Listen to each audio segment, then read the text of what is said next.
You promise you'll call every day? Emily asked, gripping my hand so tight I could feel her wedding ring pressing into my skin. Every single day, I said.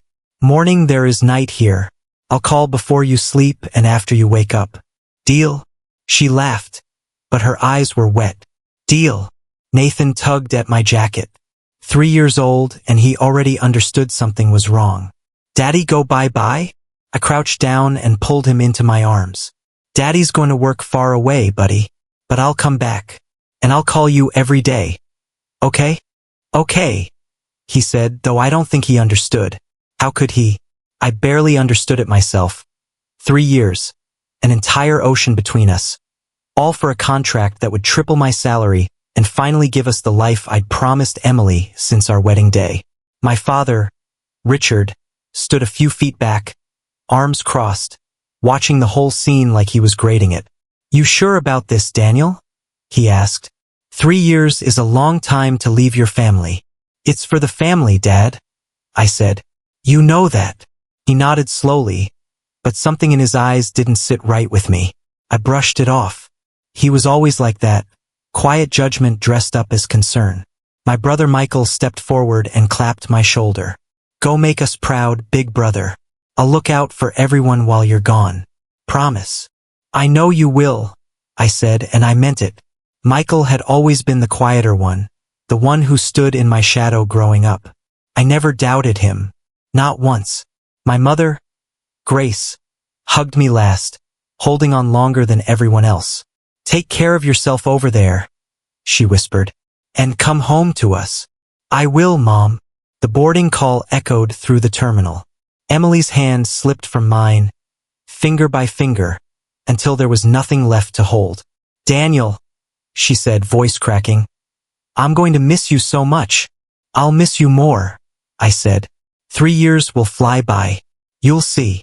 You better call me tonight, she said, forcing a smile through her tears. The second I land, I promised. I kissed her, kissed Nathan's forehead, and forced myself to turn around before I lost my nerve completely. Walking toward the gate felt like walking away from my own heartbeat. Every step pulled something loose in my chest. I looked back once. Emily stood there with Nathan on her hip, waving. My father had his hand on her shoulder, a gesture I read as comfort. My mother was crying quietly. Michael gave me a thumbs up. I didn't know it then, but I was looking at a photograph of my life about to shatter. I just couldn't see the cracks yet. On the plane, I settled into my seat and pulled out my phone to look at our family photo one more time before switching to airplane mode. Emily's smile. Nathan's gap-toothed grin. Me, exhausted but hopeful, standing between the two people I loved most in the world. First time leaving home?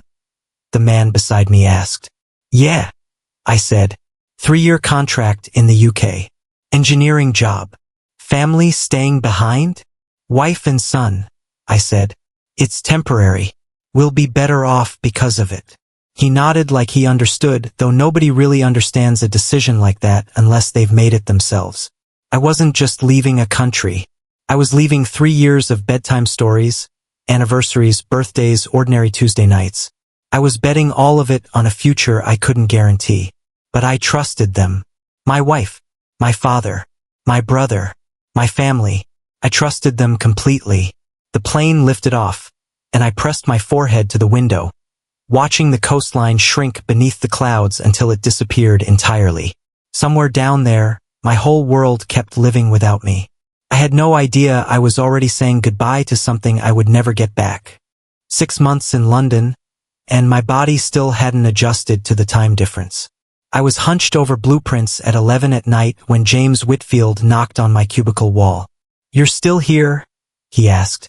3rd night this week, Daniel. Deadline's Friday, I said, rubbing my eyes.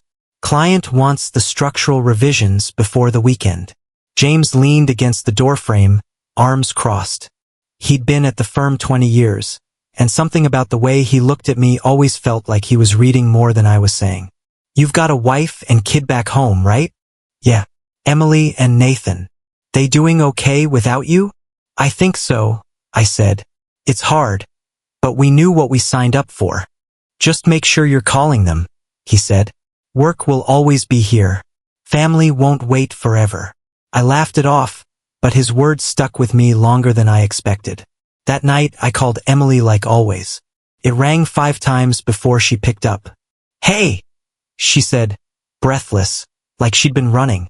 Hey, you okay? You sound out of breath. I was just putting Nathan to bed. He's a handful lately. I bet, I said. How was your day? Fine. Busy. Look, Daniel, I'm really tired. Can we talk tomorrow? I glanced at the clock. We'd been on the phone for 4 minutes. Yeah, sure. Get some rest. Love you, she said quickly, and the line went dead before I could say it back. I stared at my phone for a long moment. For minutes. We used to talk for an hour, sometimes 2, until one of us fell asleep mid-sentence. I told myself it didn't mean anything. She was exhausted. Raising a toddler alone wasn't easy. The next few weeks, the calls kept shrinking.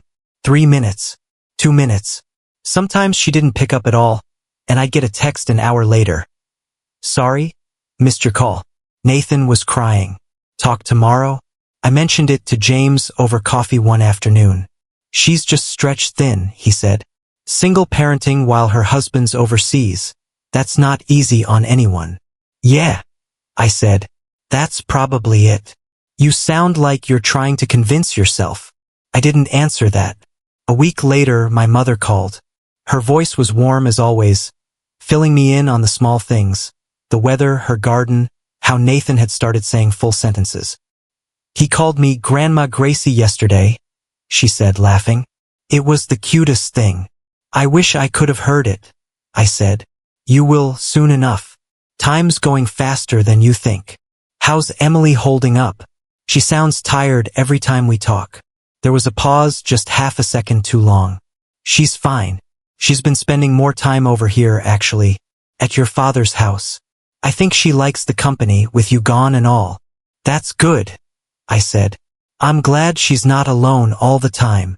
My mother said, and something in her tone shifted, though I couldn't place what. Your father's been attentive, helping her with Nathan, running errands for her. Dad's helping out? That's new, I said, half joking. My father had never been the hands-on type, not even with his own kids. People change, she said quickly. Anyway, I should let you go. Long day tomorrow. Okay, Mom. Love you. Love you too, sweetheart. I hung up and sat there for a moment, turning her words over in my head, spending more time over here. Attentive. It was nothing. Families helped each other. That's what families did. My father had his flaws. He was proud, stubborn, hard to please, but he wasn't the type to overstep. And Emily trusted my parents completely. Of course, she'd lean on them while I was gone. Still, something small and cold settled in my chest. Something I couldn't name yet. I called Emily again that night. It went to voicemail. I told myself she was probably asleep. I told myself a lot of things that year. I didn't call back to check. I just texted, "Good night, love you," and closed my eyes, 3,000 miles away from a truth I wasn't ready to see. A year in, and the video calls had stopped completely. My camera's broken, Emily said the third time I asked. I keep meaning to get it fixed. I can send you money for a new phone, I offered. It's fine, Daniel. I don't need you spending money on that. Just talking is enough. Except talking wasn't the same. I couldn't see her face anymore. Couldn't watch Nathan wave at the screen. Couldn't tell if the tiredness in her voice matched the tiredness in her eyes. Voices were easy to fake. I didn't want to believe that thought, but it crossed my mind anyway before I pushed it away. How's Nathan? I asked. Good. He's got a cold, actually. I've been up with him most nights. Poor guy. Give him a kiss from me. I will. The call ended after 6 minutes.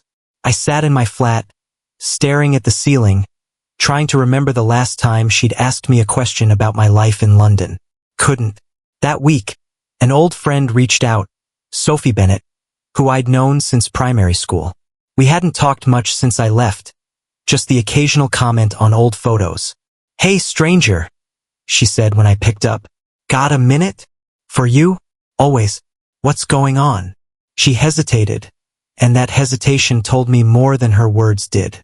Daniel, I don't want to overstep, but I've been hearing some things around town about Emily. My stomach tightened. What kind of things? People talking, saying she's been at your dad's place a lot late, and Michael's been around too, more than usual. Sophie, their family? I said, sharper than I meant to. Of course they see each other. My mom told me the same thing months ago. It's not some big mystery. I'm not trying to start something, she said gently. I care about you. And something felt off enough that I thought you should hear it from someone who's not going to sugarcoat it. I appreciate that, I said, though my chest felt tight. But Emily wouldn't do that. My dad wouldn't. My brother wouldn't. I know these people, Sophie. I hope I'm wrong, she said. I really do. You are, I said. But thanks for looking out. We hung up, and I sat there in the silence of my flat, anger simmering under my skin. Not at Sophie, at the idea itself, the ugliness of it. I had built everything on the belief that my family was solid. That belief was the only thing keeping me steady through 16-hour workdays and empty holidays and a bed that felt too big for one person. If that wasn't true, what was I even doing here? I refused to let the thought take root. People talk. Small towns thrive on gossip, especially about families with money and a husband working overseas. It was easy to spin a story out of nothing. I told myself that over and over until it almost felt true again. Our anniversary came a week later. 5 years married. I spent an entire Saturday searching for the perfect gift and finally found it. A diamond bracelet, the kind Emily used to point at in shop windows and say, someday. I paid extra for overnight shipping so it would arrive exactly on our date. I texted her that morning. Happy anniversary. Check your door around noon. I love you more than words can say. No response. I told myself she was busy with Nathan. By evening, still nothing. I called. It rang out. The next day, silence. I texted again. Did the package arrive? Just want to make sure it got there okay. Nothing. 3 days passed before she finally responded. A single text, almost an afterthought. Sorry, been so busy with Nathan. Got the bracelet, it's beautiful. Thank you. No calls. No, I miss you. No mention of what our anniversary used to mean. The dinner reservations, the inside jokes, the way she used to cry a little every year because she said she was too happy. I stared at that text for a long time. It's beautiful. Thank you. For words for 5 years of marriage. I told myself it was exhaustion. I told myself a lot of things that week. But somewhere underneath the excuses, a small, cold voice was starting to whisper that something in my life was quietly slipping away from me, piece by piece, 3,000 miles out of reach. The photo came through at 2 a.m. my time. I almost didn't open it. I was half asleep, staring at my ceiling after another 16-hour day. Then I saw Sophie's name on the screen and sat straight up. I wasn't going to send this, but you deserve to know. Below the text was a picture, grainy and dark, clearly taken from across the street. Emily, in a coat I recognized. I'd bought it for her 2 Christmases ago. Walking out of a hotel lobby. Beside her, close enough that their shoulders touched, was Michael, my brother. I sat there staring at the screen so long the image blurred into pixels. My hands weren't shaking. That came later. In that first moment, I just felt hollow, like someone had reached into my chest and scooped everything out. I called Sophie immediately. Daniel, I'm sorry. I almost didn't. When was this taken? My voice didn't sound like mine. 2 nights ago, a friend of mine saw them and took it without even knowing who they were. She sent it to me because she recognized Emily from Facebook. It could be nothing, I said, even as every part of me knew that was a lie. Maybe they were meeting for coffee. Maybe. Daniel. Sophie's voice was soft but firm. It's a hotel. At 10 at night. I couldn't speak. My throat had closed up completely. I'm so sorry, she said again. I know this isn't what you wanted to hear. I need to call home, I said. I need to hear it from them. I hung up and dialed Emily's number with fingers that had finally started trembling. It rang twice. Hello. Not Emily's voice. My father's. Dad? Why are you answering Emily's phone? She's in the shower, son. Left it on the counter and I heard it ringing. What's going on? It's the middle of the night for you, isn't it? Something about his voice was too smooth, too immediate, like he'd rehearsed calm before he ever picked up. Dad, I need to ask you something, and I need you to tell me the truth. Of course. Has Emily been seeing Michael? Alone? At hotels? There was a pause, not long, but long enough. Daniel, where is this coming from? Just answer the question. Son, listen to yourself. You're exhausted, you're overseas, you're under enormous pressure at work. It's normal to start imagining things when you're that stressed and that far from home. I'm not imagining a photograph, Dad. A photograph of what? Your wife walking somewhere with her brother-in-law? Their family, Daniel. Michael's been helping her with the house, with Nathan, because you asked him to look after everyone before you left. Don't you remember that? That's not what I asked you. I think, he said, and his voice dropped into something almost gentle, almost pitying, that you need to focus on your job and stop letting rumors from small-minded people back home get into your head. You're building a future for this family. Don't throw it away chasing shadows. Every word out of his mouth sounded reasonable, measured, exactly the kind of thing a concerned father would say. And that was what scared me most, because my father had never once, in 29 years, spoken to me with that much patience. He was proud, blunt, quick to criticize. This calm, steady reassurance felt like a performance, like something he'd practiced in the mirror. Where's Emily? I asked again. In the shower, like I said. I'll have her call you when she's out. Tell her I called. I will, son. Get some sleep. You sound exhausted. The line went dead before I could say anything else. I sat on the edge of my bed in the dark, staring at nothing. My whole body felt like it was tilting, like the floor had shifted 3 inches to the left and nobody else could feel it but me. I thought about calling Emily again. I thought about calling my mother. I thought about getting on the next flight home and showing up unannounced, demanding answers in person. Instead, I opened my laptop.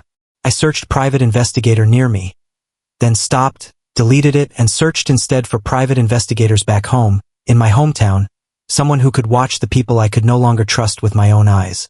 I found a name, Tom Reyes, former police detective, 15 years of experience, discreet. His website said we find the truth, even when the truth is hard. I called the number listed, not caring that it was the middle of the night there. Reyes Investigations. My name is Daniel Carter. I need to hire you. It's about my wife. All right, Mr. Carter, he said, voice steady, unbothered by the hour. Tell me what you know so far. I told him everything. The shortened calls, the broken camera excuse, the anniversary silence, the photo, my father's rehearsed calm. Tom listened without interrupting once. I'll start tomorrow, he said when I finished. I'll need a week, maybe 2, to get you something solid. You sure you're ready for what I might find? I looked at the photo on my screen one more time. Emily's coat, Michael's shoulder against hers, the hotel sign glowing behind them. I need to know, I said. Whatever it is, I need to know. The first email from Tom Reyes came 6 days later. No message, just a subject line, initial findings. Call me when you can. I called him within the minute, hands already unsteady. Mr. Carter, you sitting down? Just tell me. There's a pattern here. Michael's visiting your wife's house 3, sometimes 4 times a week. Always when the mother-in-law, your mother, Grace, is out. But there's something else you need to know. What? Tom paused, the kind of pause I was starting to recognize meant bad news. Your father's involved too, Daniel. Not just aware of it. Involved. The word hung there. Involved how? I've got him at a property 20 minutes outside town. A rental he's paying for in cash. Off the books. Emily's car has been there 11 times in the last 3 weeks. Sometimes she leaves before Michael arrives. Sometimes they overlap. My chest went hollow, like something had been scooped out and left an empty cavity behind my ribs. Say that again. Slower. Your father and your wife, Tom said gently but plainly, are having an affair. At the same time your brother is. I don't think they know about each other. Or maybe they do. I'm still working that part out. I couldn't speak. The phone felt heavy in my hand. Heavier than anything I'd ever held. Daniel? You still there? I'm here, I said, though I didn't feel like I was anywhere at all. I'll send you everything I have. Photos, timestamps, the rental agreement. Give me another week and I'll have recordings too. I know this isn't what you wanted to hear. Send it, I said. Send all of it. The files came through that night. I sat in my flat with my laptop open, going through them one at a time, and each one landed like a physical blow. Emily's car outside the rental house. My father's hand on her waist, caught through a gap in the curtains. A receipt for the property signed R. Carter, dated 4 months before I even left for the UK. For months. He'd started this before I ever got on the plane. I found a recording next. Tom had managed to get audio from outside the rental window. My father's voice, low and certain. Daniel doesn't need to know anything. He's got his job, his money, his future. Let him have that. This is between us. And Emily's voice, quieter, almost afraid. What if Michael finds out? What if Daniel finds out? Nobody's finding out anything, my father said. I control the money in this family. I control what everyone hears and doesn't hear. You let me worry about that. I closed the laptop. My hands were shaking so hard I had to set it down before I dropped it. 3 years. I'd given 3 years of my life, 16-hour days, missed birthdays, holidays spent alone in a cold flat. All so I could come home and build something solid for my family. And the whole time, the people I trusted most had been dismantling that family piece by piece, brick by brick, using my own absence as cover. My father, not just aware, orchestrating it. I thought about calling Emily right then and screaming everything I knew into the phone. I thought about calling my mother and telling her what kind of man she'd married. I thought about booking a flight that night and showing up at that rental house myself. I did none of it. I sat in the dark instead, staring at the wall, letting the anger cool into something colder and more useful. If I called now, screaming, they'd have time to clean up. My father controlled the money. Tom's words echoed in my head, which meant he'd covered his tracks before. He'd do it again the second he suspected I knew. I wasn't going to give him that chance. I texted Tom instead. Keep digging. I want everything, bank records, the recordings, all of it. Don't stop until you have enough that nobody in that house can lie their way out of it. Understood, he replied. This might take another few weeks. Take the time you need. I sat back and looked at the ceiling, feeling something shift inside me. Not sadness anymore, though the sadness was still there underneath everything. A bruise I'd carry for a long time. What replaced it was quieter, colder, a decision forming in the dark. I wasn't going to explode. I wasn't going to give them the satisfaction of watching me fall apart from 3,000 miles away. I was going to go home. I was going to smile and hug them and let them believe I knew nothing. And when the time was right, I was going to lay every single piece of proof on that table myself. I didn't tell anyone I was coming home. I wanted to see their faces when they had no time to prepare. I stood on the porch of my father's house, suitcase in one hand, a folder full of proof zipped inside it, and knocked like a stranger asking for directions instead of a son coming home after 18 months. Emily opened the door.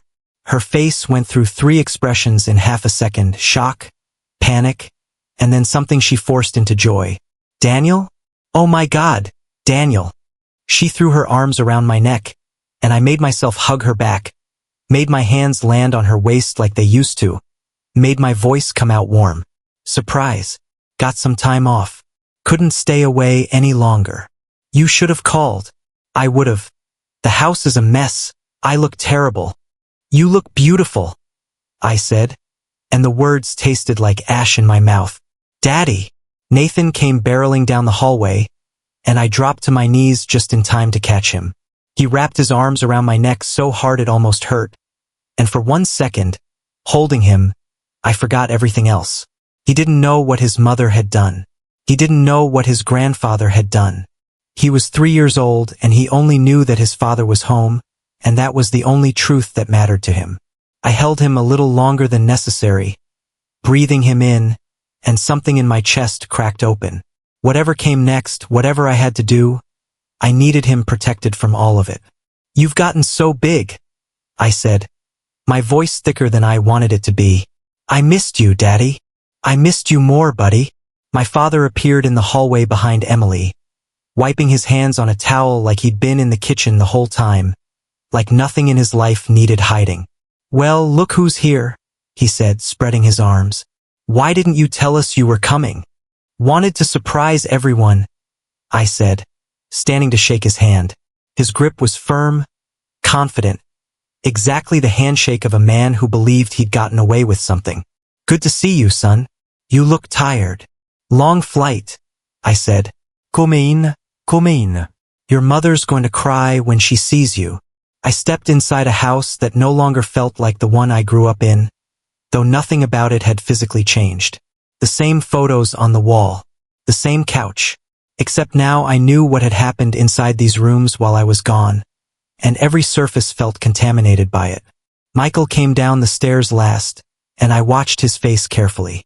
He said, "Hey, bro, welcome home."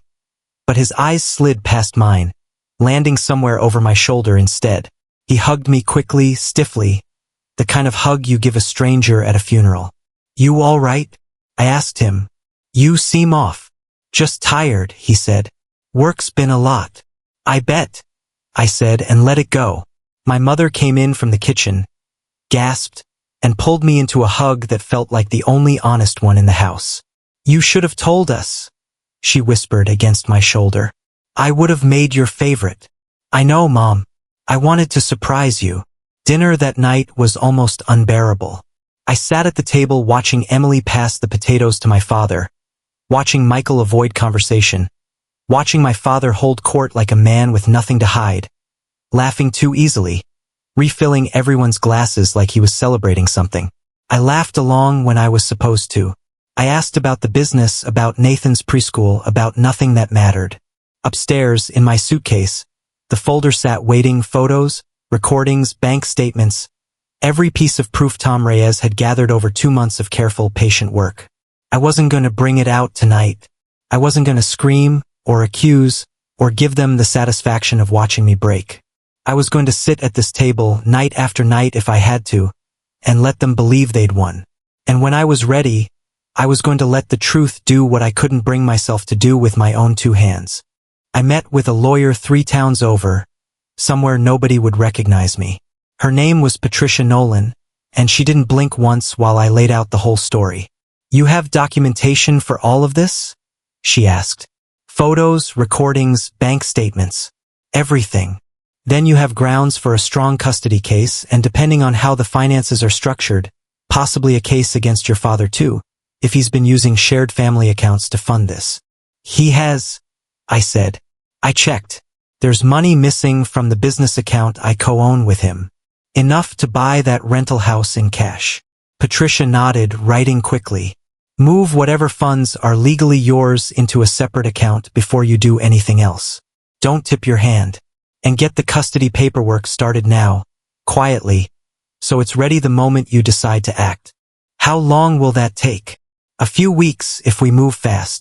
"Move fast," I said. Over the next 2 weeks, I did exactly what she told me. I opened a new account. I moved my portion of the savings, the part that was legally mine, without telling a soul. I signed papers in coffee shops and lawyers' offices between forced smiles at family dinners. The only person I told was my mother. I found her alone in the garden one afternoon, pulling weeds like she needed something to do with her hands. "Mom, I need to tell you something, and I need you to stay calm." She looked up, and something in my face must have scared her, because she set down her trowel immediately. "What's wrong?" "Emily's been having an affair. With Michael." I paused, watching her face crumble before I said the rest. "And with Dad." She didn't gasp. She didn't ask me to repeat it. She just sat back on her heels in the dirt and put her hand over her mouth. And when she finally spoke, her voice was barely a whisper. "I knew something wasn't right." "You knew?" "I suspected," she said. "The way your father controlled every conversation about money. the way Emily flinched whenever his name came up. I told myself I was imagining things because I didn't want it to be true. And your father? She stopped, tears finally falling. He's not a man you question, Daniel. Not in this house. Why didn't you say something? Because I was scared, she said. Scared of what he'd do. Scared of losing everything I'd built my whole life around. I'm so sorry. I should have protected you from this. You're not the one who did this to me, I said, kneeling beside her. I need you to stay quiet a little longer. I have proof. I'm building a case. But I need time. I won't say a word, she said. I promise. Something shifted after that conversation, though I couldn't say exactly what. Maybe my mother's silence had been the last thread holding the house together, because within days, the cracks I'd been waiting for started showing on their own. I overheard Michael and my father arguing in the garage, their voices low but sharp. You knew I was seeing her, Michael hissed. You knew, and you went after her anyway.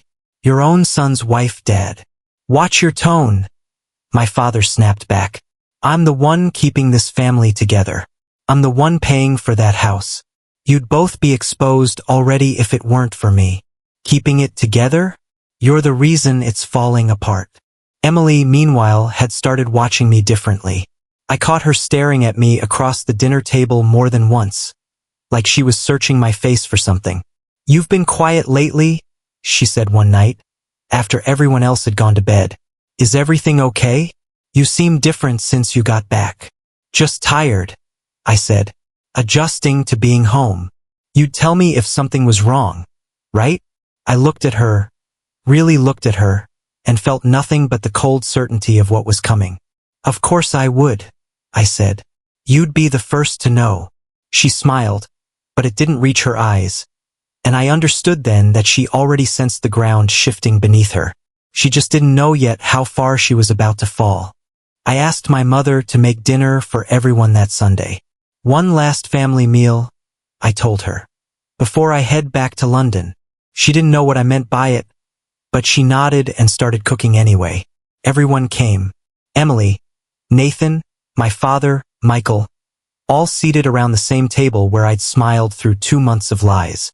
Nathan was upstairs asleep by the time I stood up, my folder in my hands, my heart pounding so hard I was sure everyone could hear it. Before we eat, I said, I want to share something I found while I was away. What's this about, son? My father asked, setting down his fork. I opened the folder and set the first photo on the table. Emily and Michael outside the hotel. Nobody moved.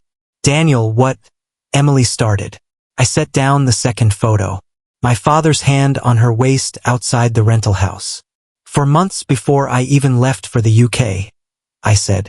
That's when you signed the lease, Dad. Under your name. Paid in cash. The room went completely silent. Emily's face drained of every ounce of color, her hand frozen halfway to her water glass. This is insane, my father said, but his voice cracked on the second word. Daniel, you're taking things out of context. There's a recording too, I said, and set my phone on the table. Tom's audio file already queued up. I pressed play. Daniel doesn't need to know anything. I control the money in this family. I control what everyone hears and doesn't hear. My father's own voice filled the dining room. Nobody breathed. Turn that off, he said, standing so fast his chair scraped against the floor. Why? I asked. Isn't that your voice? Or should I play the part where Emily asks what happens if I find out? Daniel, please, Emily whispered, tears streaming down her face. I can explain. Explain what? That you were sleeping with my brother and my father at the same time? That you did it in a house he bought with money from a business I helped build. It wasn't supposed to happen like this, she said. I was lonely. You were gone so long, and your father was there, and I made a mistake, and then it just... A mistake doesn't happen 11 times over 3 months, Emily. My mother sat frozen at the end of the table, her hand pressed to her mouth, though I could see in her eyes that none of this surprised her the way it should have. My father tried again, his voice shifting into something harder. You've been spying on your own family? Hiring someone to follow your wife. I hired someone to find the truth, I said, because you lied to my face on the phone that night. You told me I was imagining things.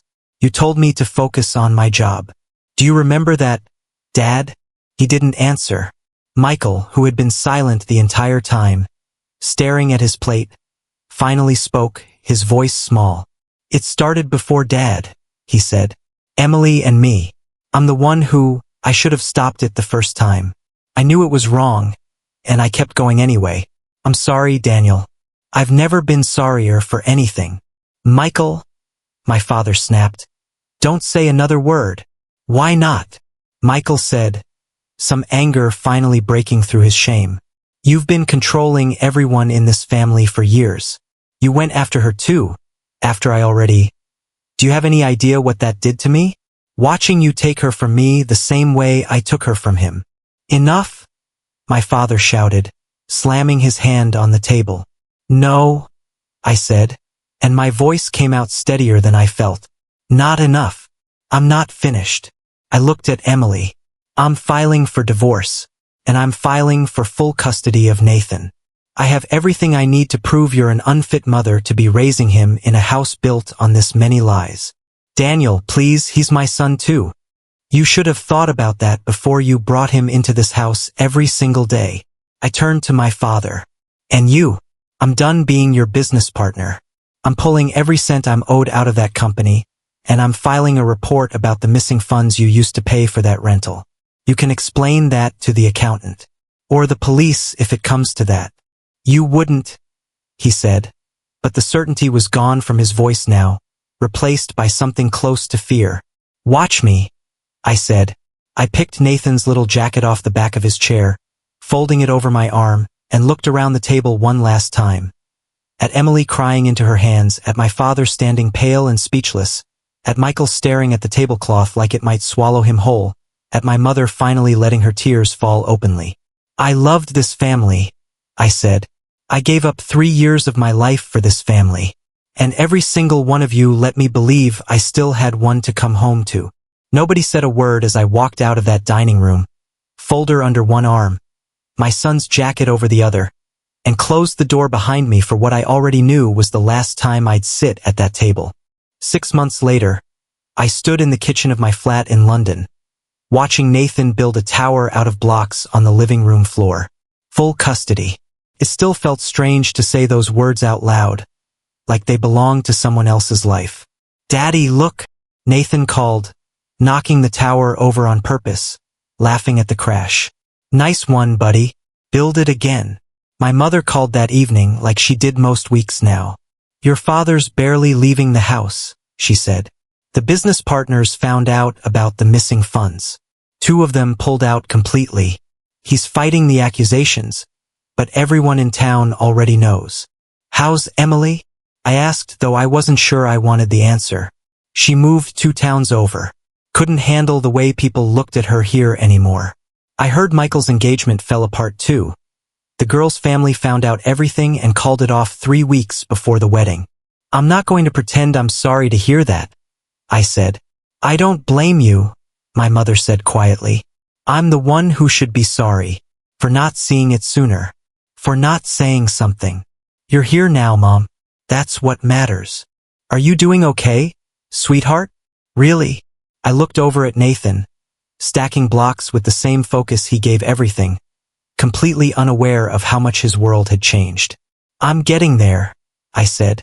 One day at a time. At work, James Whitfield had started introducing me to people outside the firm, pulling me into projects I never would have had the confidence to ask for a year earlier. You've got good instincts, Daniel, he told me. Don't let what happened back home make you doubt that. Working on it, I said. That's how I met Claire Dawson, an architect James brought in to consult on one of our projects.